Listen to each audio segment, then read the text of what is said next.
Then, to the Sun Belt's credit, I mean, the Sun Belt pretty makes up all of these up until Detroit, Michigan, urban, which again is fast. I don't think I missed anything. I mean, there's some mountain states. I'm throwing in mountain states into Sun Belt, like Las Vegas, whatever, Mountain West, whatever, California, and not really Sun Belt, but it's sunny there.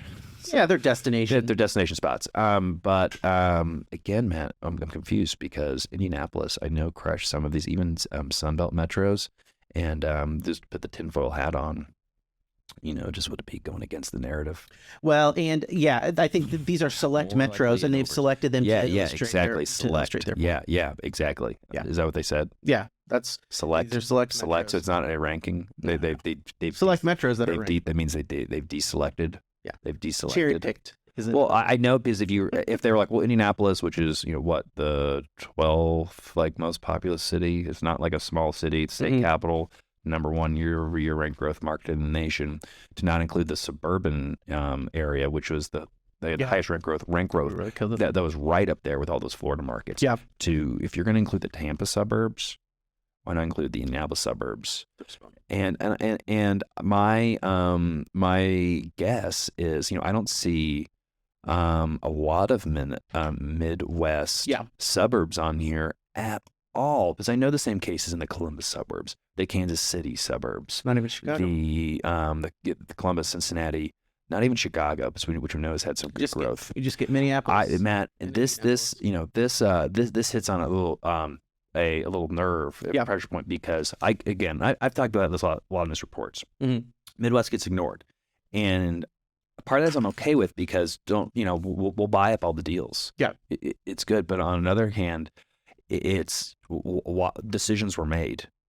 Why not included? When I go to an NMHC conference, and we're going to talk about all the regions, and 30 minutes is spent on the Sun Belt, 20 minutes is spent on the coasts, and 5 minutes is spent on the Mountain West, and 30 seconds is spent on the Midwest. Yeah. And if you look at the year-over-year rent growth numbers, I don't think it's on the report, but they just released, I believe, Real Page year-over-year rent growth numbers. It's I believe Miami's number one.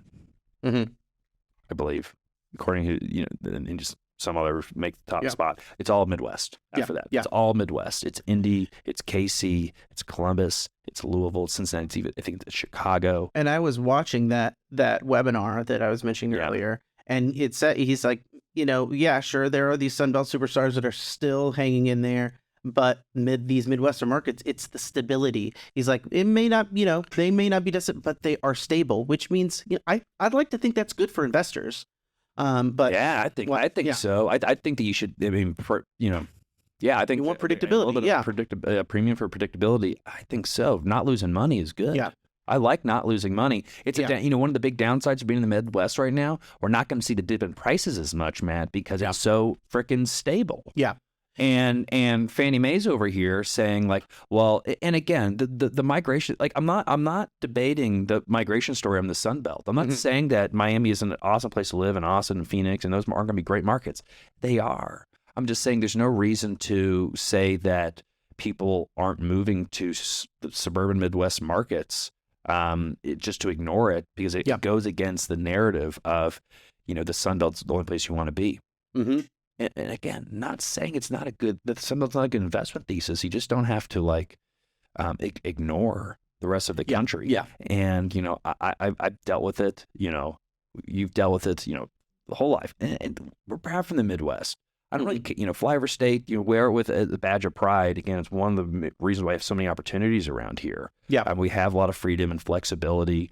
And, I've lived in New York, and I've lived in Florida, and, my wife Alex, she went to school in New York, and then I moved out there, and I remember her telling me stories. She moved out to New York, and she's in this class with mostly kids from New York, not all, and they didn't know if she had internet. Like they thought people from Indiana had not yet gotten the internet yet. Yeah, and they were like, and they were certain that she was from a farm, and she's like, well, like my dad.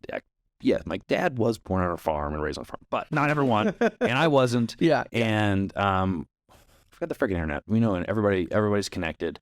You're not so special. I'm sick of it, Matt, and I'm sick of people from Fannie Mae and these other organizations who have a narrative, and it's a quasi government organization, and to be pushing one narrative, one investment thesis over the other when my tax dollars are somehow going to fund this is absolutely BS, and I'm sick of it, and I don't want to deal with it anymore. So we're gonna have to get the data, and we have to call these people out. There's not a heartbeat over there, Matt. They don't know what they've been emptied out because they thought they're going to be privatized. So there's no leadership. They don't know what they're doing. Yeah.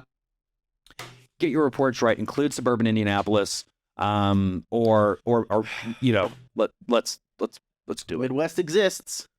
I'm surprised they didn't even put Chicago on here. We're on notice, Fannie Mae. Freddie Mac. Let's see your next report. NMHC out, Matt. Let's do it. Okay. All right.